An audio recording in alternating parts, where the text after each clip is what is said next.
En mi país, República Dominicana, cuando una familia sale de vacaciones, por lo general hacen dos cosas. Y la primera va a depender del nivel de confianza o de amistad que tenga con el vecino. Por lo general, se notifica al vecino y se le dice, échemele un ojo a la casa. De hecho, hay algunos que hasta le facilitan la llave de la casa al vecino. Otros que no tengan esa confianza con el vecino o la vecina, lo que hacen es que dejan un bombillo encendido para hacer la ilusión de que hay personas en la casa. Esta última práctica no que garantiza mucho, ¿no? Porque no es una protección como tal, es una ilusión. Y eso ha quedado en el imaginario de mi país, asumo que ustedes también tendrán algo similar. Sin embargo, miren cómo esas personas ponen la confianza en un bombillo. Es decir, un bombillo protege una casa, cuando sabemos que eso no tiene absolutamente nada que ver con un ladrón que sabe cómo funcionamos. Y hoy veremos cómo ante la incertidumbre, nuestra mejor opción no es una ilusión ni un bombillo. Nuestra mejor opción no es ser dominicano, así que deje eso, sino poner nuestra confianza en el Señor. En esta entrega anterior vimos cómo la mano de Dios obró y esto tuvo como resultado una adoración genuina. Y hoy en esta entrega veremos cómo Dios es la respuesta al clamor de un pueblo. Esto lo veremos en 3 movimientos. El primero veremos cómo la mano de Dios provee, en los versos 1 al 20 del capítulo 8. El segundo movimiento que veremos es la mano de Dios responde, en los versos 21 al 30. Y por último, la mano de Dios guarda. La idea que quiero que quede en sus mentes en este día, hermanos y corazones, es que podemos confiar en Cristo. Porque la condenación, que es nuestro más grande peligro, Cristo vino y lo resolvió. ¿Cómo? Guardando nuestras vidas de la condenación del pecado. Te invito a que oremos y nos pongamos en sus manos. Padre amado y Dios todopoderoso, a pesar de mí, de mi falta, de mi pecado, Señor, que me cubre y me domina,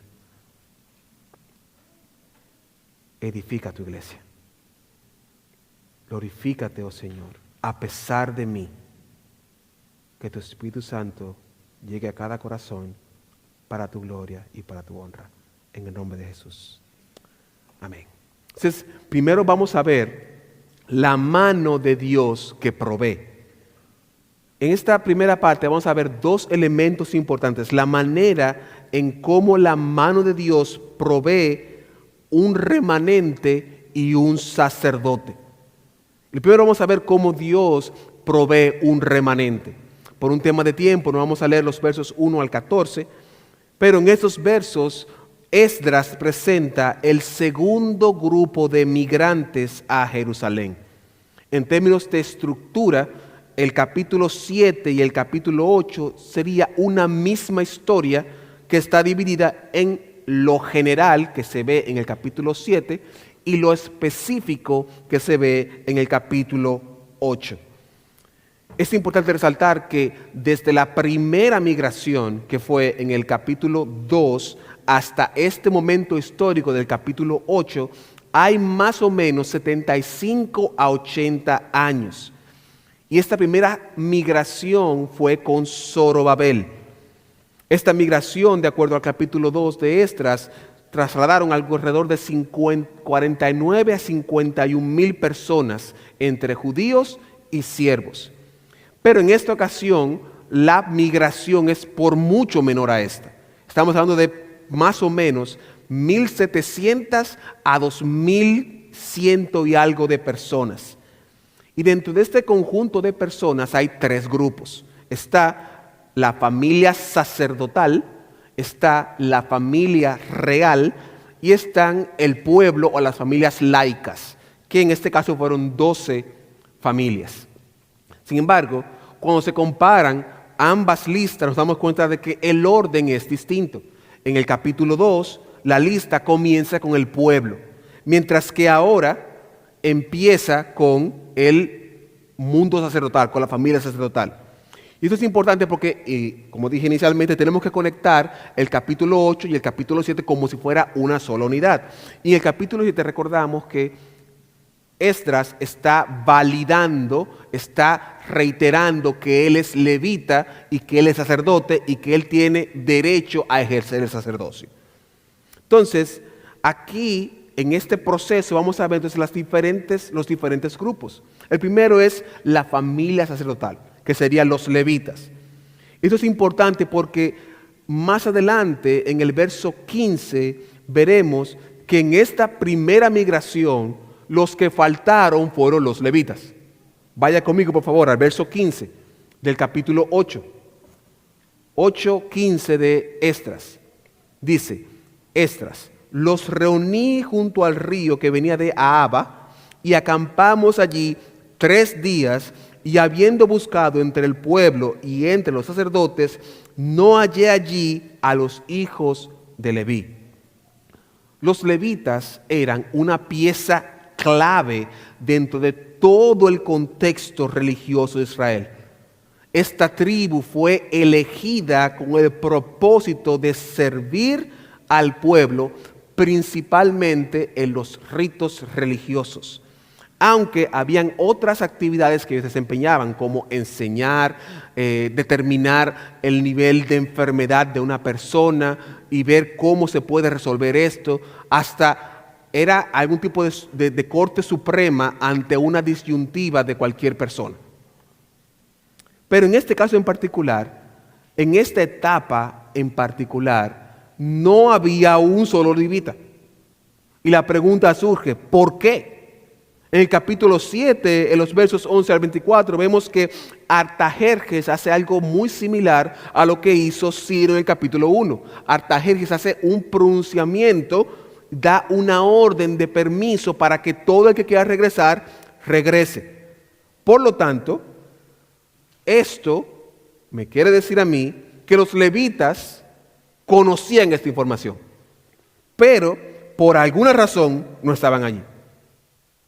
Y eso también se puede reflejar en nosotros hoy, que no prestamos atención al llamado que tenemos, a la necesidad que tenemos que suplir. Los levitas eran encargados de asistir al pueblo en su relación con Dios. De ellos dependía que estuviera el culto vigente, pero ellos no respondieron. Lo interesante de esto es que no es que faltaba un levita o dos, eran 220 levitas. Versículo 20 del capítulo 8, vaya conmigo por favor. Versículo 20. Y de los sirvientes del templo, a quien David con los principales puso para el ministerio de los levitas, 220 sirvientes del templo, todos los cuales fueron destinados por nombres. Aunque parece que me estoy adelantando en el sermón, quiero que vean que la ausencia de los levitas era alta. Estamos hablando de que si efectivamente fueron en un promedio de 2,000 personas, más o menos, y 220 de estos eran levitas, estamos hablando de más del 10% de las personas que no fueron. Y esta realidad debería llamarnos la atención, porque para nosotros es muy fácil dejar las cosas de Dios atrás. Que 220 hayan ignorado el llamado, sabiendo que ellos eran los escogidos para servir, deja mucho que desear. Porque es muy poco probable que ellos no supieran de la información. Y esto nos invita a reflexionar a nosotros sobre nuestro compromiso con la obra del Señor. Dios nos está llamando a servir en su obra, pero por alguna razón lo evitamos. Por alguna razón tenemos excusas para no servir en la obra. Y aunque hay múltiples razones, la que se resume todo es porque no queremos hacerlo. Hemos creado un evangelio de consumo. Y ahora dividimos nuestras vidas en lo secular y lo cristiano. Hemos aceptado el individualismo del mundo que nos plantea mi vida, mis reglas. Y la iglesia no puede meterse con mi vida. Mi vida. Y si me llaman para servir, no puedo. Pero si es para un trabajo que es en las montañas de no sé dónde, no, ahí sí. Y voy en un segundo. Yo recuerdo cuando yo era niño que, hace poco, cuando yo era niño, en la comunidad donde yo crecí en República Dominicana, hay como un efecto humano de que cuando una mujer se embaraza, como que se embarazan todas al mismo tiempo. Y es como que el agua tiene algo, no sé qué pasa. Y cuando estábamos en mi barrio, hubo un momento donde habían como 5 o 6 mujeres con hijos y lactando. Y recuerdo que mi mamá agarró a uno de esos muchachos y le dio el seno, como que no ha pasado nada. La mamá de ese joven tenía que salir, el niño necesitaba leche y bueno, mi mamá, venga. Y lo pegó. Es decir, que tengo un hermano de lactancia que no es mi hermano. Pero es interesante cómo antes había ese sentido de comunidad. Ahora usted comete el error de hablarle un poquito alto a un niño para evitarle un problema y usted es malo, usted le causó un trauma al niño. El niño va a cruzar la calle y dice, ¡no! Y el papá de ese niño dice, no, ¿por qué le quitas a mi niño? Lo van a chocar, mi rey. No, le estás coartando su libertad. ¿Ven la diferencia? Y hemos llevado esto a la iglesia. Hemos perdido el sentido comunitario de que somos un cuerpo y ahora somos atómicos. Ahora yo soy yo y mi familia. Y no me importa lo que le pasa a la familia A o a la familia B porque no, es mi familia. Y no asumo mi responsabilidad del llamado que Dios me hace a ser siervo. Que no se metan conmigo. En otras palabras, hemos perdido el sentido de comunidad y de servicio, igual que los levitas. Ellos sabían que había un llamado, ellos sabían que había una responsabilidad y que solamente la podían hacer ellos. La pregunta que te hago, ¿cuántas veces has ignorado el llamado de Dios a la obra? ¿Cuántas veces has puesto amar y servir a la iglesia local en un quinto plano porque tienes que descansar? ¿Cuántas veces has puesto a la iglesia en el último lugar porque tienes mucho trabajo pendiente? ¿O cuántas veces has dicho, yo no voy a ir porque fulano o mengano siempre resuelven? Y por lo general son 2 o 3 los que siempre están. Y la mayoría no está. Hermanos y hermanas, tenemos un llamado a servir en su obra. Y todos tenemos la responsabilidad de servir dentro y fuera de la iglesia. Los levitas estaban rechazando ese llamado y prefirieron quedarse atrás. Hermanos y hermanas, estamos llamados a servir en su obra. Hermano y hermana, no tumbes, no quites tu llamado, sirve, porque Dios se va a glorificar a través de tu servicio. Usted no se imagina el problema que tiene el hermano o la hermana que usted le puede resolver. Y por no hacer contacto y preguntar ¿cómo estás? Ese hermano o esa hermana que es parte de la obra del Señor está pasando una situación particular. Pero no solamente está la familia sacerdotal, también está la familia real. Y en este segundo grupo de personas está Atús, que era el tataranieto de Zorobabel. Es muy probable que por el momento histórico donde se encuentren, Zorobabel ya no estuviera. Estamos hablando de 80 años más o menos. Y Atús llevaba consigo la promesa de la descendencia de David. Es decir, En Atús se ve la evidencia de la fidelidad y la promesa de Dios. Segundo libro de Samuel, capítulo 7, versos 12 y 14. Segundo libro de Samuel, capítulo 7, versos 12 y 14. Al 14, perdón. Dice la palabra del Señor.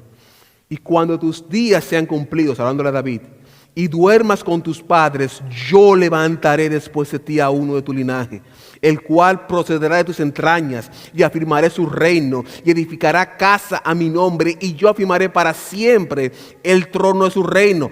Yo le seré a él padre, y él me será a mí hijo, y si él hiciere mal, yo le castigaré con vara de hombres y con azotes de hijos de hombres. Es importante que aclaremos este texto antes de continuar, porque las profecías de la Biblia hay algunas que tienen un doble cumplimiento, un cumplimiento ahora o un cumplimiento próximo y un cumplimiento a largo plazo. En este caso en particular, esta profecía tiene un doble cumplimiento, que sería en Salomón, que era el que iba a construir el templo, pero al mismo tiempo es una profecía en Cristo, porque Cristo le da el elemento de eternidad al texto, de acuerdo a Hebreos 1:5. Ahora, lo que quiero resaltar aquí, hermanos y hermanas, es que Dios es fiel. Y la fidelidad de Dios es constante a través de todo el libro de Esdras. Observen que aunque Atús es descendiente directo de David, él no ocupaba al parecer una posición de liderazgo como la ejercía Zorobabel. Por tanto, él no era la esperanza de liberación. Él solamente representaba la esperanza futura que Dios mantenía en David. Y tenemos que poner esto en contexto. Esdras no tenía los detalles de quién era Jesús. Él sí sabía que había un Mesías prometido y que vendría por el linaje de David, pero en su mente no creo que Atús era esa persona. No creo que Esdras estaba, bueno, Atús, tú eres el hombre. No, es evidente que estoy especulando, pero no creo que Esdras está dándonos a Atús aquí para que pensemos, bueno, este es el que estamos esperando. Pienso que él está poniendo a Atús aquí para demostrar Dios es fiel y la mano de Dios siempre está con su pueblo y él, su promesa nunca falla. La promesa de Dios nunca falla. Más fácil se cae el sol, se apaga el sol, se apagan las estrellas antes que la palabra de Dios se caiga al suelo. Jehová cumple. Jehová cumple. Pueden pasar 2000 años, 3000 años, 4000 años. Jehová cumple su promesa. Por lo tanto, si Él cumple su promesa y Atús es una evidencia de eso, la promesa que dijo Cristo, aleluya, de que Él un día vendrá por ti, hermano. Créelo porque es así. Cree en la promesa de tu Jesús, que Él dice, yo vuelvo pronto. Vamos otra vez. Yo vuelvo pronto. Pero han pasado 2000 años. ¿Qué son 2000 años con la eternidad? Pronto. ¿Qué son 3000 años por la eternidad? Pronto. Cree en el Señor, porque Dios mantiene sus promesas. Luego pasa a las 12 familias. Y hay algunos que sugieren que esas 12 familias representan a las 12 tribus de Judá. Yo no suelo tender a esa idea porque no veo que tenga sostenimiento este argumento. Al parecer lo que Esdras quiere resaltar aquí es que Dios no solamente guarda el remanente sacerdotal, no solamente guarda el remanente de los reyes, sino que guarda el remanente de su pueblo. Estas 12 familias lo que nos dicen es que no importa el pecado que hayamos cometido, Dios va a guardar a su pueblo. Dios está comprometido con su pueblo y al igual que con Israel, está comprometido con nosotros, su iglesia. En la actualidad existen ideologías que quizás puedan tintar de mal la iglesia, pero Cristo sostiene a la iglesia. Aunque haya doctrinas erradas, Cristo sostiene su iglesia. Y hay un remanente fiel. Ahora tenemos dioses entre nosotros que mandan a Dios a hacer cosas. Ahora tenemos profetas, apóstoles, patriarcas, obispos del cielo. Dios guarda el remanente de su pueblo. Y por lo general el remanente es pequeño. Por lo tanto, no nos dejemos impresionar de las multitudes. Porque las multitudes no definen la obra de Dios. Todo lo contrario, es el remanente, aquel que se apega a la palabra, el pequeñito, el grupito con el cual Dios trabaja. Vaya conmigo, por favor, a Esdras 7, capítulo 25, versículos 25 y 26. Esdras capítulo 7, versos 25 al 26. Miren la importancia del remanente con su palabra. Verso 25. Y tú, Esdras, conforme a la sabiduría que tienes de tu Dios, pon jueces, gobernadores que gobiernen a todo el pueblo que está al otro lado del río, a todos los que conocen las leyes de tu Dios, y al que no las conoce, se las enseñarás. Y cualquiera que no cumpliere la ley de tu Dios y la del rey sea juzgado prontamente, sea a muerte, a destierro, a pena de multa o prisión. Hermanos, la ley de Dios define al pueblo de Dios. No era su lengua, no era su color, no era su cultura, era su apego a la palabra de Dios. Y nosotros como pueblo de Dios debemos diferenciarnos del mundo en nuestro apego a la palabra de Dios. Que nuestro pensar esté ubicado dentro de lo que dice la palabra de Dios. No nos cansemos, hermanos, de ser fieles a la palabra. El remanente debe conocer y aplicar la palabra. Y nuestra iglesia no es excepción. Iglesia Beulah debe estar apegada a la palabra de Dios. Esto quiere decir que cada uno de ustedes y yo debemos estar bien atentos a lo que se predica desde este púlpito. ¿Por qué? Porque de aquí puede salir cualquier cosa que no esté apegado a la palabra de Dios. Vaya conmigo, por favor, al libro de Hechos, capítulo 17. Hechos, capítulo 17, versos 10 y 11. Hechos, capítulo 17, versos 10 y 11. Dice la palabra del Señor. Inmediatamente los hermanos enviaron de noche a Pablo y a Silas hasta Berea. Y ellos, habiendo llegado, entraron en la sinagoga de los judíos. Y estos eran más nobles que los que estaban en Tesalónica, pues recibieron la palabra con solicitud, escudriñando cada día las Escrituras para ver si estas cosas eran así. En el segundo viaje misionero de Pablo, que llega a Tesalónica, él empieza a enseñar a Cristo, de su padecimiento, su resurrección. Pero por celos, los de Tesalónica rechazaron lo que Pablo decía y se creó un tremendo alboroto. Algunas personas sí creyeron, pero este alboroto llamó a las autoridades del tiempo. Eso se ve en los versos del 1 al 9 del capítulo 17. Y Pablo y Silas salen a Berea. Que miren el contraste con Tesalónica. Berea, en vez de alborotarse, dijo, tú dices eso de Dios. Vamos a ver qué dice la palabra. Y fueron a la palabra. Ellos contrastan lo que dice la persona con lo que dice la palabra de Dios. ¿Y qué pasó? Verso 12. Así que creyeron muchos de ellos y mujeres griegas de distinción y no pocos hombres. En otras palabras, la validación de lo que yo digo o lo que dice cualquier persona aquí debe estar apegado aquí, a la palabra de nuestro Dios. Es decir, tenemos en Tesalónica a un grupo que hace un alboroto, mientras que los de Berea dicen, vamos a ver si lo que esta persona dice se apega a la palabra. Por lo tanto, el remanente de Dios debe apegarse a la palabra de Dios. ¿Cómo se hace eso? Sencillo. Primero, leyendo la Biblia. Punto número 1. ¿Cómo van a saber si lo que yo digo es cierto si no leemos la Biblia?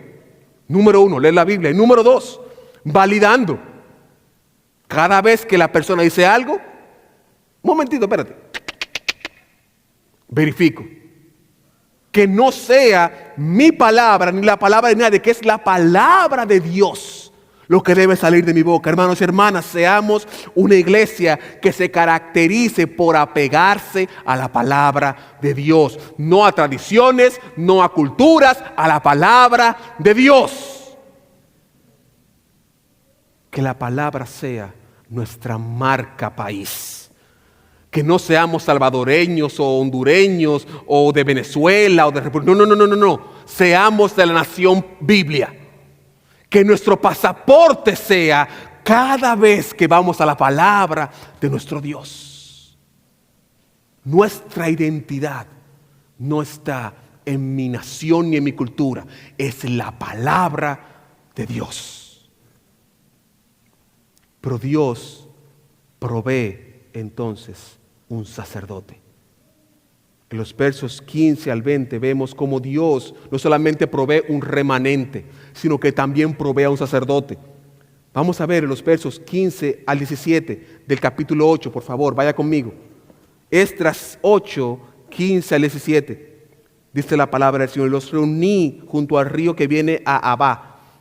Y acampamos allí 3 días, y habiendo buscado entre los pueblos y entre los sacerdotes, no hallé allí a los hijos de Leví. Entonces despaché a Eliezer, Ariel, Semaías, el Natán, Jarib, el Natán, Zacarías, Mesulán, hombres principales, asimismo de Joiarib, y a el Natán, hombres doctos. Y los envié a Ido, jefe el lugar de llamado Casifia. Y puse en boca de ellos las palabras que habían de hablar a Ido y sus hermanos, los sirvientes del templo, el lugar llamado Casifia, para que se nos trajesen ministros de la casa de nuestro Dios.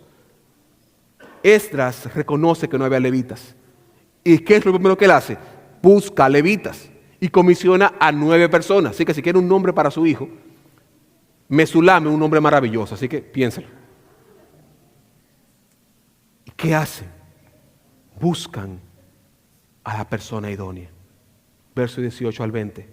Y nos trajeron según la buena mano de nuestro Dios sobre nosotros un varón entendido de los hijos de Mali, hijo de Leví, hijo de Israel, a Serebías con sus hijos y sus hermanos 18, y a Sabías y con él a Jesaías de los hijos de Merari, y a sus hermanos y a sus hijos 20. Y de los sirvientes del templo, a quienes David con los príncipes puso para el ministerio de los levitas, 220 sirvientes del templo, todos los cuales fueron designados por sus nombres. Noten cómo estas reconocen la mano de Dios a través de la provisión de Serebías. ¿Y quién es Serebías? Un varón entendido, un descendiente de David y un líder de su comunidad. Estas características de Serebías lo avalaban como la persona que podía asumir el sacerdocio. Y él se destaca por su sabiduría y su liderazgo. De hecho, en Nehemías 8, 5 y 8, miren cómo entra Serebías en la escena. Abrió pues Esdras el libro a los ojos de todo el pueblo, porque estaba más alto que todo el pueblo. Y cuando lo abrió, todo el pueblo estuvo atento. Bendijo entonces Esdras a Jehová, Dios grande. Y todo el pueblo respondió: amén, amén, alzando sus manos, y se humillaron y adoraron a Jehová, inclinados en tierra. Los levitas, Jesúa, Bani, Serebías, Jamín, Acub, Sebatai, Sabetai, Odías, Maasías, Kelita, Azarías, Josabed, Anán y Pelaía hacían entender al pueblo la ley, y el pueblo estaba dentro de su lugar y leían el libro de la ley de Dios claramente y ponían el sentido de modo que entendiese la lectura. En otras palabras, Serebías era parte del equipo que traducía al parecer la palabra de Dios. En este momento histórico, el hebreo como idioma ya no existía. Existía solamente para cosas ceremoniales y para acceder a la Biblia, pero la gente no hablaba hebreo. De hecho, en este momento histórico la gente habla arameo. Y hay una parte de Esdras que está escrita en arameo, otras partes en Daniel, etcétera, pero no quiero entrar en eso ahora. Lo que quiero plantear es que Serebías no era un cualquiera. Serebías era un hombre entendido. Hermanos y hermanas, cuánto necesitamos hombres como Serebías.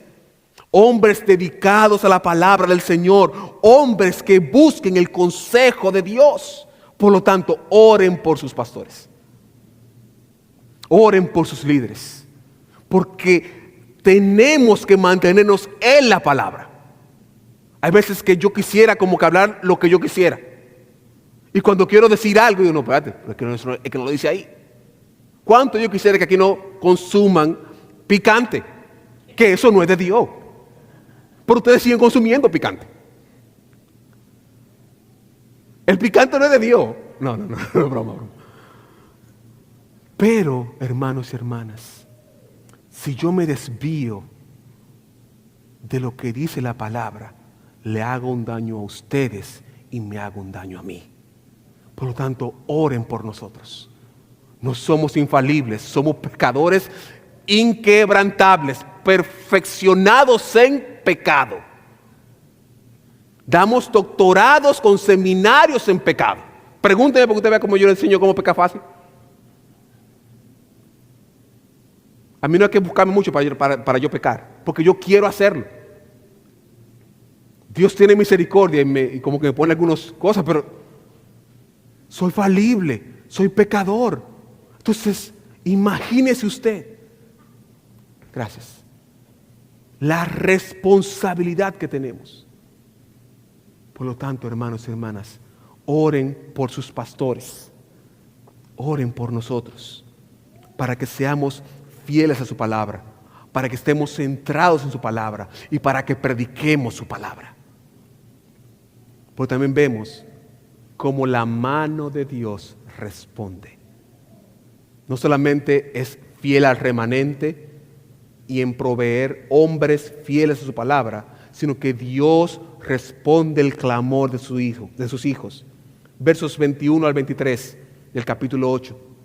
Y publiqué ayuno allí junto al río Ahava, para afligirnos delante de nuestro Dios, para solicitar de Él camino derecho para nosotros y para nuestros hijos y para todos nuestros bienes, porque tuve vergüenza de pedir al rey tropa y gente de a caballo que nos defendiesen del enemigo en el camino, porque habíamos hablado al rey diciendo, la mano de nuestro Dios es para bien sobre todos los que le buscan, mas su poder y su furor contra todos los que le abandonan. Ayunamos pues y pedimos a nuestro Dios sobre esto y Él nos fue propicio. Luego de que ya todo estaba listo y estamos listos para salir, Esdras como que no había medido bien el asunto y se da cuenta del tamaño y de la circunstancia que se iba a embarcar y entra en pánico. Y esto, la gente quizás no lo puede entender ahora, pero es un viaje peligroso. No había en ese tiempo policías estatales de Babilonia. No había nada que estuviera ahí. Lo que sí había mucho era bandidos, piratas, bribones. Y ellos transportaban mucho dinero. Estamos hablando de que ellos andaban con más o menos al día de hoy 350 millones de dólares. Es decir, no estamos hablando de... y encima de eso no era un cheque. Eran vagones llenos de oro y plata. Imagínese usted. Y una serie de campesinos llevando este oro y esta plata varios kilómetros. Porque no era de aquí allá abajo. No. Eran días caminando. Duraron 4 meses en llegar. Imagínese cuando ellos se acostaban en la noche, ¿qué pasaba? ¿Cómo se iban a mantener a salvo? Y aquí es el lado que por lo general no tocamos y que la Biblia sí toca. Hermanos, todos dudamos. Todos tememos. Es una de las sensaciones más incómodas que hay, cuando no sabemos qué hacer, hasta el punto que nos paralizamos. Cuando tenemos duda, perdemos de vista lo que es cierto de lo que es verdadero. Y uno que pensaba que iba a hacer algo, cuando se ve en el problema, uno como que queda como que en shock. Y algo similar le pasó a Pedro. Mateo capítulo 14, 28 al 30, dice: entonces le respondió Pedro y dijo: Señor, si eres tú, manda que yo vaya a ti sobre las aguas. Y él dijo: ven. Y descendiendo Pedro de la barca, andaba sobre las aguas para ir a Jesús. Pero al ver el fuerte viento, tuvo miedo y comenzando a hundirse. Noten cómo Esdras y Pedro hacen lo mismo. Las circunstancias alrededor fue lo que hicieron que Pedro tambaleara y se diera cuenta de que está caminando en agua. Y la duda entró a su mente. Y tome en consideración que un bote es cóncavo, lo que significa que Pedro tuvo que saltar para llegar al agua. Es decir, no es que el bote era plano y él como que empezó a caminar. No. Él tuvo que brincar. Yo no sé cómo se hace eso en agua. Yo no hubiese salido. Pedro, gracias a Dios por Pedro. Yo, Señor, mejor ven, que aquí estamos seguros. ¿Y qué fue lo que hizo que Pedro tambaleara? Tambaleó por las circunstancias, igual que Esdras. Hermanos y hermanas, todos experimentamos dudas. Esto lo podemos ver en cosas tan simples como temor a la oscuridad que puede tener un niño o una niña, hasta cosas más complejas como la salud o aún la salvación. Cualquiera de nosotros puede y ha caído ahí o va a caer ahí. Sin embargo, en este mismo relato de Mateo vemos cuál es la respuesta a la situación. Versículo 30 del capítulo 14. Pero al ver el fuerte viento tuvo miedo y comenzando a hundirse, dio voces diciendo: Señor, sálvame. Pedro clamó al Señor y ese clamor encontró respuesta en Cristo. Verso 31. Y al momento Jesús, extendiendo la mano, asió de él y le dijo: hombre de poca fe, ¿por qué dudaste? Es importante resaltar que esta porción, lo relevante no es que Jesús resaltara la duda, no, sino que Cristo salvó. El verso 31 lo que hace es explicar qué hizo que Jesús salvara a Pedro, no una recriminación a Pedro porque dudó. Es importante porque nosotros hemos visto cómo este evento se le cae encima a Pedro. ¿Por qué dudaste? ¿Por qué dudaste? ¿Por qué dudaste? Cuando en realidad todos dudamos y hubiésemos hecho exactamente igual que Pedro. Sí, es cierto que él dudó, pero también es cierto que él clamó. En otras palabras, él dudó de él, no de Cristo. Es decir, él dudó de que él lo podía hacer, no de la capacidad de Cristo de rescatarlo. Hermano y hermana, clame a su Dios. Él siempre estuvo claro que Cristo lo podía salvar. Y eso es lo mismo que vemos en Esdras. En Esdras 8:23 vemos que dice: ayunamos pues y pedimos a nuestro Dios sobre esto, y Él nos fue propicio. La pregunta que te hago: ¿a quién clamas en el momento de tus dudas? ¿A quién te diriges en el momento difícil? Tanto Esdras como Pedro nos muestran que todos podemos dudar y que la duda y el temor es algo que no podemos evitar. Sin embargo, en el momento de duda y de temor, Dios es la opción, Dios es la respuesta. Mi respuesta no está en mí, mi respuesta está en Dios. Hermano y hermana, acércate a Dios. Ven a Él y deposita en Él tus cargas, confía en Él y Él se encargará de resolver aquello que te perturba y te dará la paz que tú necesitas. Noten que Esdras plantea que Dios le fue propicio. Es decir, Dios respondió a su pueblo. Pero noten también que todos se unieron en el clamor. ¿Qué quiere decir esto? Que no somos individuos aislados. que somos una comunidad. ¿Cómo se ve esto? Que si la hermana X o el hermano X tiene un problema y viene y me lo cuenta, vamos a orar. Que si la familia Y o la familia X tiene una situación, vamos a orar. Y vamos todos a clamar al Señor. ¿Por qué? Porque Dios va a hacerse propicio a nosotros. Los versos 24 al 30 demuestran la comisión que iba a salvaguardar los tesoros. Por un tema de tiempo no tampoco lo voy a tocar. Pero quiero que veamos, hermanos, que Dios es la opción ante la duda. No es mi bolsillo, no es la cuenta de bancos, no es papi, no es mami, no es hermano. Dios. Y algo que quiero que vean es que independientemente de que evidentemente dieron las diferentes realidades, quiero pasar y voy a limitar algo aquí en cómo vemos la mano de Dios guardando. La mano de Dios guarda, hermanos. Verso 31 y 32. Y partimos del río Ahava el 12 del mes primero para ir a Jerusalén, y la mano de nuestro Dios estaba sobre nosotros y nos libró de mano del enemigo y del acechador del camino. Y llegamos a Jerusalén y reposamos allí 3 días. Dios es fiel, hermanos. Ellos salieron confiados que Dios les iba a guardar. Ellos depositaron su confianza en Dios. ¿Qué nos dice todo esto? Que ante la realidad de la mano de Dios, nuestra respuesta es adoración y celebración. Esas 8:35.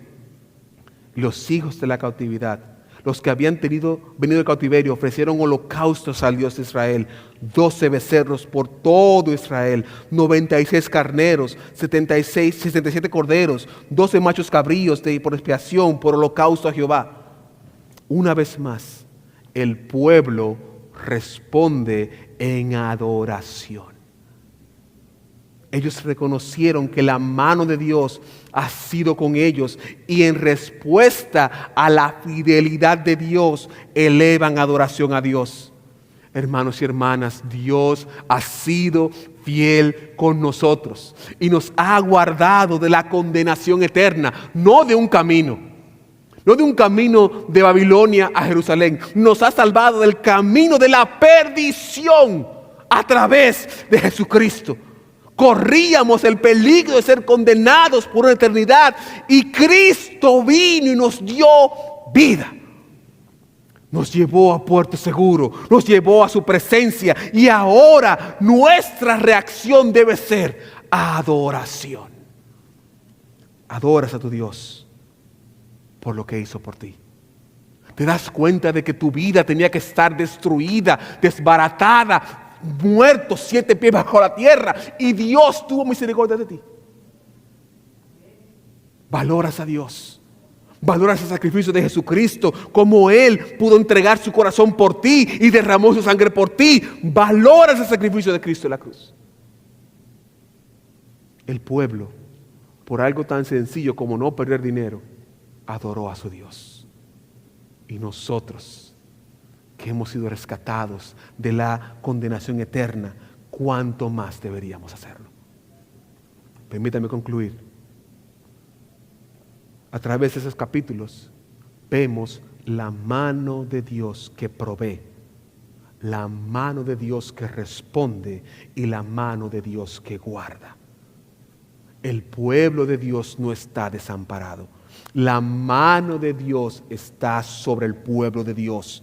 Podemos confiar que Él mantendrá ese remanente y estará atento al clamor de sus hijos, que por dudas y por temor clamamos a Él por auxilio, sabiendo que nuestro mayor problema ya fue resuelto. Cristo murió por nosotros y ahora a boca llena podemos decir, somos salvos. ¿Cómo lo aplicamos entonces? Primero, confiemos en el Señor, sabiendo que Él tiene el cuidado de su pueblo. Número 2, clamemos a Dios en el momento de duda y de temor. Y número 3, presentemos al Señor nuestro corazón y nuestras vidas como un sacrificio de obediencia a Él. Si aún no estás en la fe, al igual que el pueblo de Judá, andas en un camino peligroso. El diablo busca tu perdición y hará todo lo que tenga a su alcance para desviar tu vida de Jesús.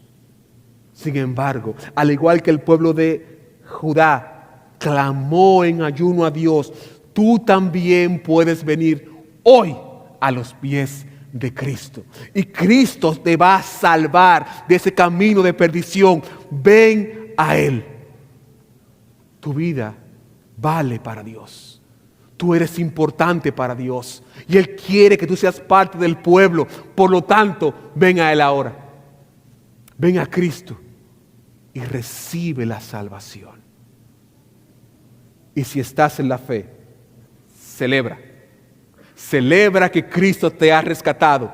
Celebra que Él te guardó de la condenación. Celebra porque puedes decir a boca llena, soy salvo. Pero al mismo tiempo, extiende esta gracia que has recibido a los que aún no han sido salvos. Nuestra misión no termina con nuestra salvación. Nuestra misión continúa para traer más personas a Cristo. Porque el camino hacia la Jerusalén celestial es peligroso, es difícil, pero Cristo protege a su pueblo. Por lo tanto, predica la palabra. No prediques tus experiencias, predica la palabra. No prediques lo bonito del mar, que es muy bonito, maravilloso. Predica la palabra y Dios hará la obra. Oremos, hermanos. Padre amado y Dios todopoderoso, tu mano está sobre nosotros. Tu mano ha guardado nuestras vidas, ha guardado este remanente y nos ha protegido de la condenación. Ayúdanos, oh Dios, a valorar y amar ese sacrificio. Y te pido que toques las vidas de las personas que están aquí, que necesitan de ti. Hazles ver, Señor Jesús, que están en un camino de perdición, peligroso, difícil. Pero tú, Señor, con tu muerte en la cruz del Calvario, les garantizas la seguridad de salvación. Gracias, Padre. Gracias, Señor. En el nombre de Jesús. Amén. Dios te bendiga.